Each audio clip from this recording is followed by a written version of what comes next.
கர்த்தருடைய பரிசுத்த நாமத்திற்கு மகிமை உண்டாவதாக. இது கடைசி காலம். கடைசி காலத்திற்கான அடையாளங்கள் தான் நம்ம தேசத்தில் நடந்து கொண்டிருக்கிறது. கடைசி காலத்துல பிசாசானவன் எவனை விழுங்கலாமோ என்று வகை தேடி சுற்றித்திருக்கிறான் அப்படின்னு வசனம் சொல்லுகிறது. இந்த கடைசி காலத்திலும் அநேக வாலிப பிள்ளைகள் தங்களுடைய வாழ்க்கையை அவர்களே சீரழிச்சிட்டு இருக்கிறாங்க. இப்ப முக்கியமா நம்ம வாலிப பிள்ளைகளுக்காக தான் நம்ம ஜெபிக்க போகிறோம். இந்த நேரத்துல ஒரு வசனத்தை நான் வாசிக்கிறேன். பிரசங்கி 11ஆம் அதிகாரம் 9வது வசனம். வாலிபனே, உன் இளமையிலே சந்தோஷப்படு, உன் வாலிப நாட்களிலே உன் இருதயம் உன்னை பூரிப்பாக்கட்டும், உன் நெஞ்சின் வழிகளிலும் உன் கண்ணின் காட்சிகளிலும் நட. ஆனாலும் இவை எல்லாவற்றின் நிமித்தமும் தேவன் உன்னை நியாயத்திலே கொண்டு வந்து நிறுத்துவார் என்று அறி என்று வேத வசனம் சொல்லுகிறது. இந்த வசனத்துல பாருங்க, நம்ம இப்ப வாசிச்சோம், உன் இளமையிலே சந்தோஷமா இரு, உன்னுடைய கண்ணை எங்கெல்லாம் பாக்குதோ, என்ன காட்சிகள் எல்லாம் பாக்குதோ அதெல்லாம் நீ நட, உன்னுடைய இருதயமும் உன்னை பூரிப்பாக்கட்டும். ஆனா ஆண்டவர் என்ன பண்ணுவார், கடைசியில உன்னை நியாயத்திலே கொண்டு வந்து நிறுத்துவார் அப்படின்னு சொல்லி வேத வசனம் சொல்லுகிறது. இன்னொரு வேத வசனத்தையும் வாசிக்கிறேன். சங்கீதம் 119ஆம் அதிகாரம் 9வது வசனம். வாலிபன் தன் வழியை எதினால் சுத்தம் பண்ணுவான், உமது வசனத்தின்படி தன்னை காத்துக் கொள்ளுகிறதுனால் தானே. வாலிபன் தன் வழியை எதனால சுத்தம் பண்ண முடியும்? அவருடைய வசனத்தின்படி தன்னை காத்துக் கொள்ளுகிறதுனால் மட்டும்தான் ஒரு வாலிபனுடைய வாழ்க்கை சுத்தமாக முடியும். ஆண்டவருடைய வார்த்தையினால நாம் நிரம்பும் பொழுது மட்டும்தான், ஆண்டவருடைய வார்த்தை மட்டும்தான் ஒரு மனிதனுடைய வாழ்க்கையை சுத்திகரிக்க முடியும். இப்போ உதாரணமா ஒரு பால் வாங்குறோம் அப்படின்னு சொன்னா அந்த பாத்திரம் சுத்தமா இருக்கணும். அந்த பாத்திரம் சுத்தமா இருக்கணும் அப்படின்னா அதை முதல்ல நம்ம என்ன பண்ணணும், இந்த பால் வாங்குறதுக்கு அதை கழுவி நம்ம சுத்தமா வச்சிருந்தாதான் அந்த சுத்தமான பாத்திரத்துல வாங்கும் பொழுது அந்த பால் சுத்தமா இருக்கும். அப்போ அந்த பாத்திரம் சுத்தமா இருக்கணும்னா அதை முதல்ல கழுவணும். அப்போ நம்மளும் அதே போல கழுவப்படணும். ஆண்டவர் நம்மளை சுத்திகரிக்கணும், நம்ம வாழ்க்கையை ஆசீர்வாதமாக மாற்ற. இந்த பால் எப்படி வெண்மையா, அந்த பாத்திரம் சுத்தமா இருக்கும் பொழுதுதான் அந்த பாலும் வந்து வெண்மையா இருக்கும். அந்த பாத்திரம் அழுகா இருந்துச்சுன்னா அந்த பாலம் வந்து அழுகாதான் நம்ம கண்ணுக்கு தெரியும். அப்ப நம்மளுடைய பாத்திரமாகி நம்ம சரீரம் சுத்தமா இருக்க வேண்டுமானால் அவருடைய வசனத்தின் படி மட்டும்தான் நம்மளை சுத்திகரிக்க முடியும். நம்ம தினமும் ஆண்டவருடைய வசனத்தை வாசிக்கணும். ஒருவேளை நீங்க கேட்கலாம், நான் கிறிஸ்தவன் இல்லையே, ஆண்டவர் என்னுடைய ஜெபத்தை கேட்பாரா அப்படின்னு சொல்லி நீங்க கேட்கலாம். ஆண்டவர் உலகத்தின் ரட்சகரா இருக்கிறார். அவர் உலக ஜனங்கள் எல்லாருடைய தேவனாக இருக்கிறார். அவர் உலகத்துல இருக்கிற எல்லா ஜனங்களுக்காக தான் இந்த உலகத்துல மனிதனாக பிறந்து எல்லா உலக ஜனங்களுடைய பாவங்களுக்காக தான் அவர் ரத்தத்தை சிந்தி ஜீவனை கொடுத்து 3ஆவது நாள் உயிரோட எழுப்பி இன்றும் ஜீவனோட இருக்கிறார். நீங்க கூட கேட்கலாம் இல்லையா, கிறிஸ்தவர்கள் மட்டும்தான் வந்து பைபிள் படிக்கணுமா, கிறிஸ்தவர்கள் ஜெபத்தை தான் கேட்பாரா அப்படின்னு எல்லாம் எதுவும் இல்ல. உங்களுக்கு வேதம் கிடைத்தா நீங்க ஜெபம் பண்ணுங்க, பைபிள் படிங்க. தினமும் பைபிள் வசனத்தை படிக்க படிக்க நம்மளுடைய வாழ்க்கையில ஆண்டவர் பேசுவார், வழிகளை காட்டுவார். எது பாவம், எது ஆண்டவருக்கு பிரியமில்லாத காரியம் அப்படின்னு சொல்லிட்டு வேத வசனங்களை நம்ம படிக்கும் பொழுதுதான் நம்மளுக்கு அவர் என்ன சித்த வச்சிருக்கிறாரு, என்ன வார்த்தை நம்மளோட பேசுறாரு அப்படின்னு சொல்லிட்டு நம்மளுக்கு தெரியும். அப்போ வாலிபன் எதினால் தன்னை சுத்தம் பண்ணுவான், உமது வசனத்தின் படி தன்னை காத்துக் கொள்ளுகிறதினால் தானே என்ற வசனத்தின் படியா இந்த வேளையிலும் கூட ஆண்டவருடைய வசனத்திற்கு நாமளே ஒப்பு கொடுக்க போகிறோம். ஒருவேளை நீங்க சொல்லலாம், என்னுடைய பசங்க கூட என்ன மதிக்கிறது இல்ல, ஏன்னா அவங்க ஏதாவது சொன்னாக்கா மதிக்க மாட்டேங்கிறாங்க, எதிர்த்து பேசுறாங்க அப்படின்னு சொல்லலாம். அந்த பிள்ளைகளுக்காக நம்ம ஜெபம் பண்ண போறோம். வாலிபர்களுக்காக பெற்றோர்கள் ஜெபிக்கிற இந்த ஜெபத்தை ஆண்டவர் கேட்டு அற்புதங்களை அவர் செய்வார். உங்களுக்கு தெரிந்த வாலிபர்கள் கூட ஒருவேளை தங்களுடைய வாழ்க்கையை அழித்துக் கொண்டிருக்கலாம், தவறான பாதையில வாழ்ந்து கொண்டிருக்கலாம், எவ்வளவு பேர் சொல்லியும் அவங்க வந்து கீழ்ப்படியாம இருக்கலாம், பின்மாற்றத்திற்கு நேராக கடந்து சென்றிருக்கலாம். அவர்களுக்காக நம்ம ஜெபம் பண்ண போறோம். அந்த வாலிபர்களுக்காக நம்ம ஜெபிக்க போறோம். ஒரே ஒரு வேத பகுதியை நம்ம தியானிச்சுட்டு நம்ம ஜெபம் பண்ணலாம். அப்போஸ்தலர் 9ஆம் அதிகாரத்துல ஒரு காரியத்தை பற்றி வாசிக்கிறோம். சவுல் என்ற மனிதனை பற்றி வாசிக்கிறோம். நான் வந்து வாசிக்கிற அந்த வசனத்தை. அப்போஸ்தலர் 9ஆம் அதிகாரம் 1வது வசனம். சவுல் என்பவன் இன்னும் கர்த்தருடைய சீஷரை பயமுறுத்தி கொலை செய்யும்படி சீறி பிரதான ஆசாரியர் இடத்திற்கு போய். சவுல் அப்படின்ற ஒரு மனிதனை பற்றி தான் நம்ம வாசிக்கிறோம். எப்படி இருக்கிறாங்க அப்படின்னாக்கா, அந்த மனிதன் கொடூரமான ஒரு மனிதன், கிறிஸ்தவர்களை துன்புறுத்துகிற மனிதனா அவன் காணப்படுறான். அவன் என்ன பண்றான் அப்படின்னு சொன்னாக்கா, சில கிறிஸ்தவர்களை அவன் பயமுறுத்தி கர்த்தருடைய சீஷரை பயமுறுத்தி கொலை செய்யறதுக்காக பிரதான ஆசாரியர்கள் கிட்ட போயிட்டு நிருபங்களை அவனே கேட்டு வாங்குறான். இந்த மாதிரி நான் ஜனங்களை துன்புறுத்தணும் அப்படின்னு சொல்லி அவனே அந்த கொடூரமா அவனுடைய அந்த கொடூரமான அந்த எண்ணத்தினால பாருங்க, அவன் பழி வாங்கணும், கர்த்தருடைய பிள்ளைகளையும் சீஷர்களையும் பயமுறுத்தி கொலை செய்யறதுக்காக துன்புறுத்துறதுக்காக அவனே நிருபங்களை பிரதான ஆசாரியர்களிடத்துல போயிட்டு கேட்டு வாங்குறான்.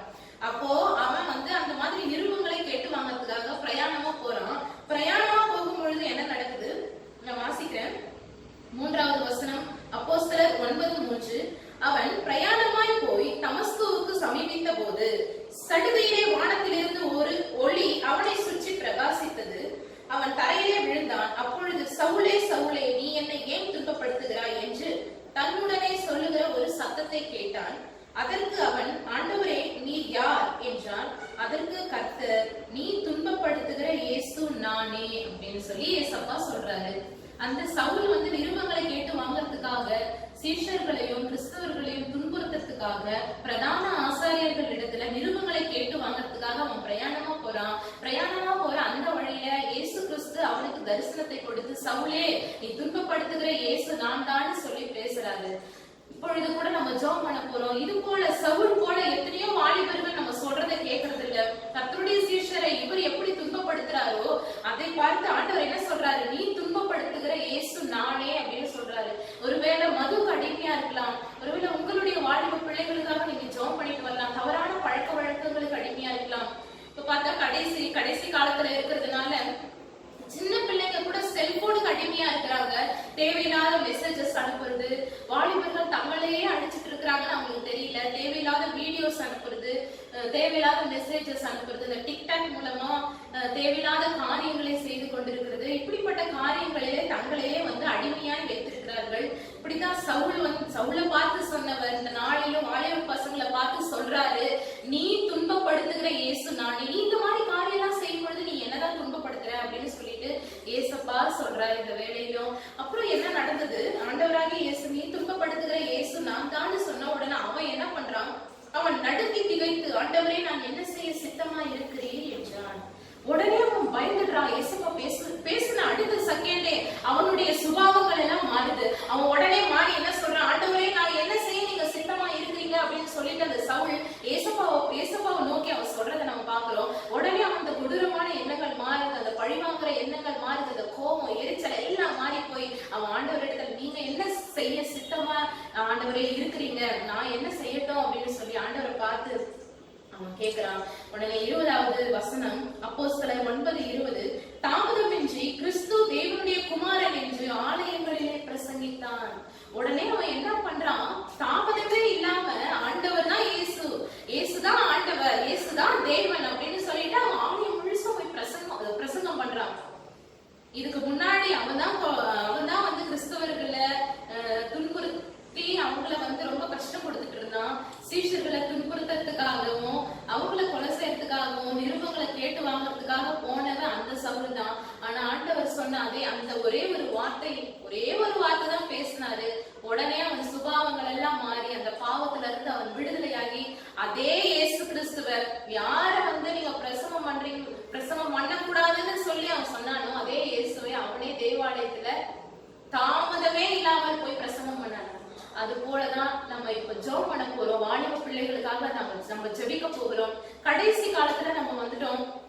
அநேக வாலிபர்கள் போத பழக்கங்களுக்கும் கஞ்சா பழக்கங்களுக்கும் கெட்ட பழக்க வழக்கங்களுக்கும் அடிமையா இருக்கிறாங்க. தேவையில்லாம தங்களோட சரீரங்களை பாவத்திற்கு அடிமையாக அவங்க வச்சுட்டு இருக்கிறாங்க. அப்படிப்பட்ட வாலிபர்களுக்காக நம்ம ஜெபிக்கலாம். சவுலை தொட்ட ஆண்டவர் சவுலோடு பேசுற தேவன் இந்த வேளையிலும் வாலிப பிள்ளைகளோடு பேசணும். எந்தெந்த பழக்கங்களுக்கு எல்லாம் அடிமையா இருக்கிறார்களோ, ஒருவேளை வாலிபர்கள் திருமணம் ஆகாம நிறைய பேர் இருக்கிறாங்க, அப்படிப்பட்டவர்களுக்காக நம்ம ஜெபிக்கலாம். திருமணமாகாத வாலிபர்களுக்காக நம்ம ஜெபம் பண்ண போறோம். எல்லா வாலிபர்களுக்காக நம்ம தேசத்துல இருக்கிற எல்லா வாலிப பெண் பிள்ளைகள் ஆண் பிள்ளைகளுக்காக நம்ம ஜெபிக்க போகிறோம். இந்த வேளையில ஆண்டவர் ஜெபத்தை கேட்டு பெரிய காரியங்களை அவர் செய்கிற தேவனா இருக்கிறார். நம்ம கண்களை மூடி நம்ம ஜெபிக்கலாம். மகா பரிசுத்தமுள்ள எங்கள் நல்ல தகப்பனே, இந்த வேளையிலும் நன்றியோடு ஸ்தோத்திரிக்கிறோம் ராஜா, உம்மை துதிக்கிறோம், உம்மை உயர்த்துகிறோம் ஆண்டவரே. நீர் ஒருவரே சர்வ சிருஷ்டிக்கும் எஜமானராய் இருக்கிறீர் ஆண்டவரே. வானம் உமது சிங்காசனம், பூமி உமது பாதப்படியா இருக்கிறதற்காக நன்றியோடு துதிக்கிறோம் சுவாமி, ஸ்தோத்திரிக்கிறோம் ராஜா. நீர் ஒருவரே யோசனையில் பெரியவர், நீர் ஒருவரே ஆலோசனை கர்த்தர் ஆண்டவரே. இந்த வேளையிலும் கூட ஏசப்பா நாங்க வாலிபர்களுக்காக நாங்க ஜெபிக்கிறோம் ஆண்டவரே.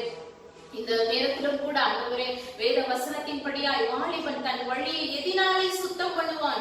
உமது வசனத்தின்படி தன்னை காத்துக் கொள்ளுகிறதினால் தானே. இந்த வசனத்தின்படியாய் ஆண்டவரே அப்பா ஒவ்வொரு வாலிபர்களையும் நீ சுத்திகரிக்கும்படியாய் உமது வார்த்தை அனுப்பி நீங்க சுத்திகரிக்கும்படியாய் இந்த வேளையில நாங்கள் செபிக்கிறோம் ஆண்டவரே.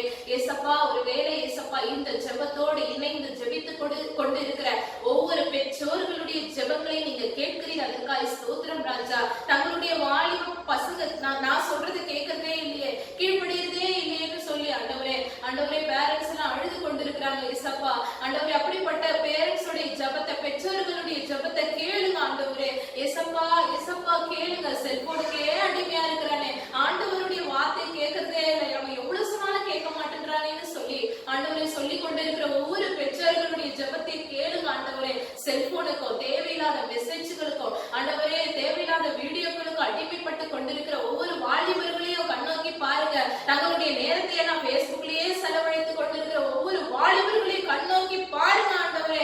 ஆண்டவரே நீ சவுளை தேடி ஆண்டவரே பேசுறீரே, அப்படியாய் ஆண்டவரே வாலிப பிள்ளைகளோடு நீங்க பேசுங்க ஆண்டவரே. ஆண்டவரே நீங்க பேசுங்க. நீ துன்பப்படுத்துகிற இயேசு நானேன்னு சொல்லி பேசுறீங்களே ஆண்டவரே.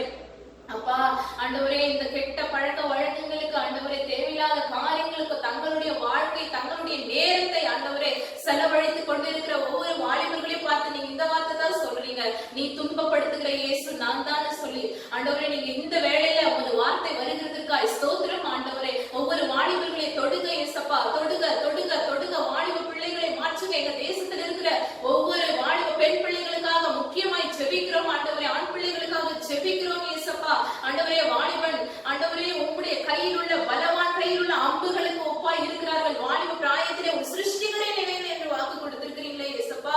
ஆண்டவரே உண்மை நினைக்கிற இருதயத்தை கொடுங்க ஏசப்பா. போத பழக்கங்களுக்கோ கஞ்சா பழக்கங்களுக்கோ அடிமையாய் ஆண்டவரே தங்களுடைய சரீரத்தை கெடுத்து வாழ்ந்து கொண்டிருக்கிற ஒவ்வொரு வாலிபர்களின் மீதும் இப்பொழுதே உங்க வல்லமை இறங்குகிறதுக்காய் நன்றி நன்றி ராஜா. ஒருவேளை ஆண்டவரே தெரிந்திருக்கிற வாலிப பிள்ளைகளோட பெயரை சொல்லி யாரெல்லாம் ஜெபம் பண்றாங்களோ அந்த பிள்ளைகளை எல்லாம் நீங்க தொடுங்க தொடுங்க தொடுங்க தொடுங்க. சிந்தனையில ஆண்டவரே நீ பேசுங்க ஆண்டவரே. சவுலோடு பேசின தேவனே அப்பா, சவுலை பவுலாய் மாற்றி பயன்படுத்தினவரே இந்த வேளையிலும் ஆண்டவரே ஏசப்பா ஆண்டவரே கொடூரமான ஆண்டவரே ஒருவேளை பழி வாங்குகிற எண்ணத்தோடு கொலை வெறியோடு காணப்படுகிற ஒவ்வொரு வாலிப பிள்ளைகளின் மீது வல்லமை இறங்கட்டும் ஏசப்பா. இறங்குகிறதுக்காய் ஸ்தோத்திரம் ஸ்தோத்திரம் ஆண்டவரே. ஏசப்பா ஒவ்வொரு வாலிபர்களை ரட்சிப்புகளை கொண்டு வாங்க ஆண்டவரே. இது கடைசி காலமா இருக்கிறது. வாலிபர்கள் மத்தியில ஒரு எழுப்புதல் உண்டாகட்டும். வாலிபர்களை தொடுங்க தொடுங்க தொடுங்க தொடுங்க. ஏசப்பாவை பார்த்து சொல்லுங்க. ஒருவேளை உங்களுடைய வாலிப பசங்க கீழ்ப்படியாமல் இருக்கலாம், ஆண்டவருடைய வசனத்தை கேட்காம இருக்கலாம், தவறான காரியங்களை தங்களை ஈடுபடுத்திக் கொண்டிருக்கலாம். அப்படிப்பட்ட வாலிபர்களுக்காக ஜெபம் பண்ணுங்க ஜெபம் பண்ணுங்க.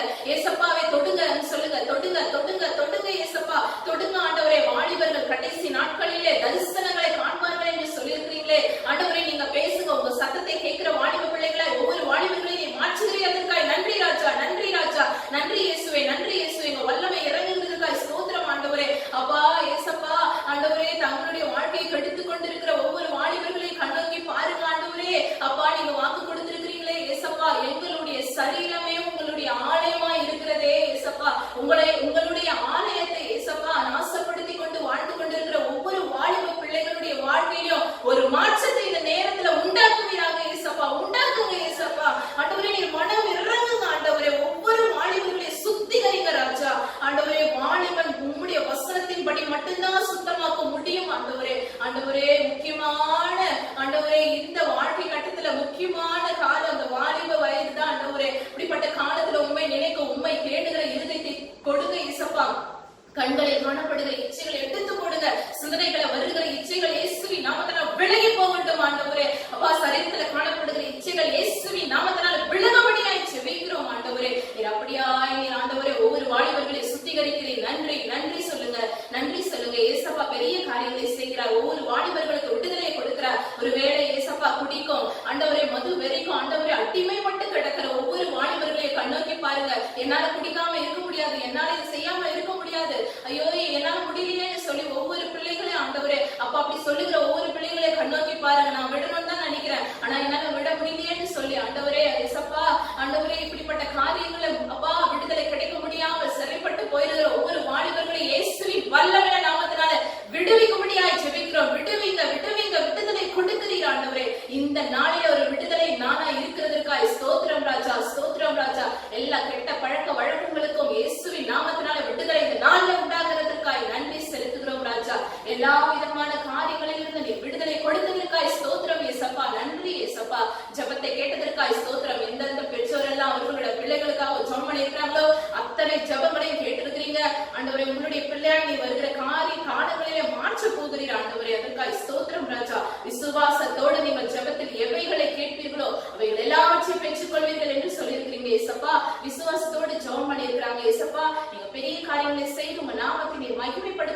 ஸ்தோத்திரிக்கிறோம். ஜெபத்தை கேட்டு ஆமென் என்று பதில் கொடுத்ததற்காய் ஸ்தோத்திரம். இந்த கடைசி காலத்துல வாலிபர்கள் உமக்காய் அலையல எழுப்ப போகிறதற்காய் ஸ்தோத்திரம். உமக்காக எழுப்பி பிரகாசிக்க நீங்களே வழிகளை திறக்க போறீங்க. நீங்களே ஒவ்வொருவருடைய வாழ்க்கையிலும் ஒரு மாற்றத்தை திருப்பத்தை உண்டாக்க போகிறதற்காய் நன்றியோடு ஸ்தோத்திரிக்கிறோம். ஜெபத்தை கேட்டு ஆமென் என்று பதில் கொடுத்ததற்காய் ஸ்தோத்திரம். சகல துதியும் கனமகிமை இயேசு ஒருவருக்கே செலுத்துகிறோம். இயேசுவின் வல்லமையுள்ள நாமத்தில் ஜெபிக்கிறோம் எங்கள் ஜீவனுள்ள நல்ல பிதாவே, ஆமென். ஆமென். இப்பொழுது நம்ம வாலிபர்களுக்காக ஜெபம் பண்ணிருக்கிறோம். ஏசப்பா நிச்சயமா ஜெபத்தை கேட்டார். வாலிபர்கள் மத்தியில ஒரு எழுப்புதலை அவர் உண்டாக்குகிற தேவனா இருக்கிறார். உங்க பிள்ளைகளுக்காக நீங்க ஜெபம் பண்ணிருக்கீங்க. வருகிற நாட்கள்ல நிச்சயமா ஒரு மாற்றத்தை நம்ம பார்க்க போறோம். பெரிய காரியங்களை கர்த்தர் செய்வார். நீங்க ஒருவேளை நேரடியாக எங்களை தொடர்பு கொண்டு ஜெபிக்க விரும்பினா நீங்க நேரடியாக வந்து ஜெபித்துக் கொள்ளலாம். வெள்ளூரில் சில்க் மில் ஸ்டாப்பிங் பக்கத்துல ரங்காலய மண்டபம் இருக்கிறது. அது பக்கத்துலதான் இந்திரா நர்சிங் ஹோம் இருக்கு. அதுக்குள்ள எங்களுடைய பிரேயர் சென்டர் இருக்கு. நீங்க ஜாயின் பண்ணிக்கோங்க. நேரடியா வந்து செல்போன் மூலமாக கூட நீங்க தொடர்பு கொண்டு ஜெபித்துக் கொள்ளலாம். நம்பர் சொல்றேன், நோட் பண்ணிக்கோங்க. 08754054789. இன்னொரு நம்பரும் சொல்றேன், அதையும் நோட் பண்ணிக்கோங்க. 09677486631. நீங்க எங்களை தொடர்பு கொண்டு ஜெபித்துக் கொள்ளுங்கள். உங்களுக்கு தெரிந்தவர்களுக்கும் நீங்க அறிமுகப்படுத்துங்க. கர்த்தர் பெரிய காரியங்களை செய்வார். உங்கள் மூலமாக ஆண்டவருடைய நாமம் மகிமைப்படும். கர்த்தர் உங்களை ஆசீர்வதிப்பார்.